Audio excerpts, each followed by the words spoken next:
is relevant to what's the route or being able to work with you in the Quest project. What skills and knowledge one should have to get there? The Quest project, of course, is a project which has a non-disclosure agreement. So I don't know. I mean, so if you want to work in the Quest project, then you better apply for one of the open positions and join the lab. That is one way of doing it. But having said that, it's not just about that project, right? So we, of course, are working on several areas of quantum communications, and they all feed into one another.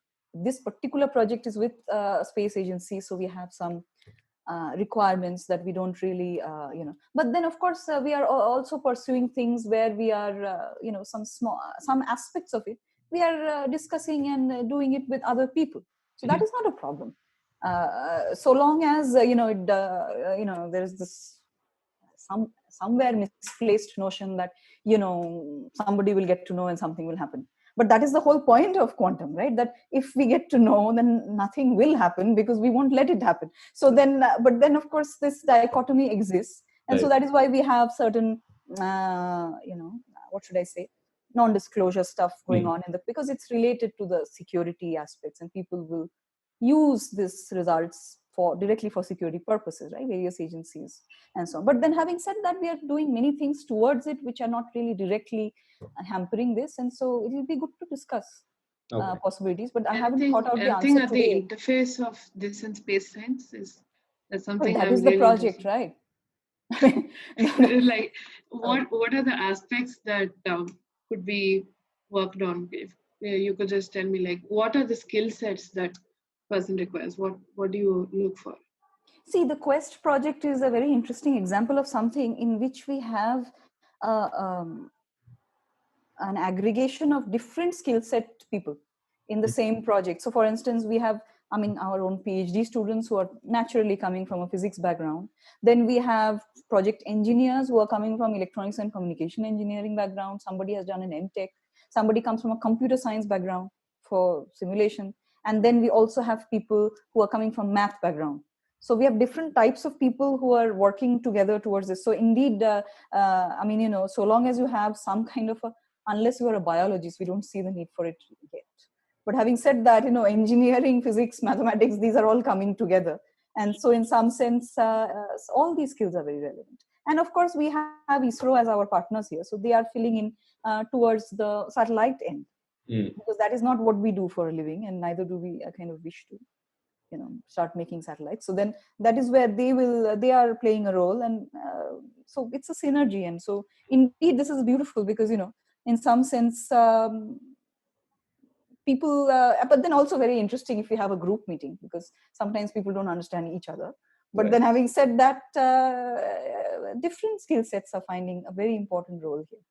We also have someone from IIA, for instance, who will come in, who has a different skill set, like telescopes, So you understand, so there's a lot of, so it's not like one thing. So for instance, if that were the case, then I wouldn't be the PI, because I don't build telescopes myself. So then that is the point, you see. So then in some sense, it requires different skill sets. And so that is why it is very nice and exciting for me, because I learn from so many people. You talked about QKD SIM. Is that open source? It will be in, so with this question being perhaps the 17th time I've answered this question in that many days, we are definitely working on that, and hopefully by the end of this month.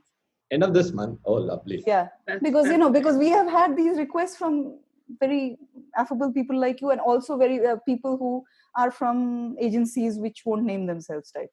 Okay. Yeah, and so then we are saying that, okay, fine, let's make this happen.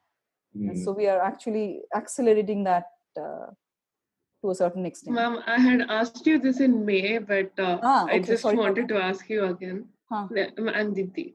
Yes, I know you're Dipti, but then the fact that you asked me a question in May is... I wanted to ask, like, is there any opportunity to work on something with you, or be able to learn something from you, if you could just... I don't know whether you learn something from me. That just means that I have to know a lot, so I can't just comment on that. That is for you to figure out. But then whether you can work, so maybe you should remind, maybe that was in an email then, because if you asked me something in May, couldn't have been. Yes, it was so an email. Maybe it is a good idea for you to connect that once more, because unfortunately for me, it's really bad, but then there is a lot of interest, and lots of people do keep writing, and sometimes I just end up not being what I should be about it, which is, very conscientious and reply to everything. It just doesn't happen. So maybe this just fell into one of them. And May is a bad month, right? Like, you're all very sad people in May. Yeah, so then maybe that has something to do with. But then, so sorry about that, Deepti. But then I'm sure no issue. Saying sorry to so many people. So if you wanted to just put this in context of today's discussion and write to me, then we can see if sure. Right? Definitely.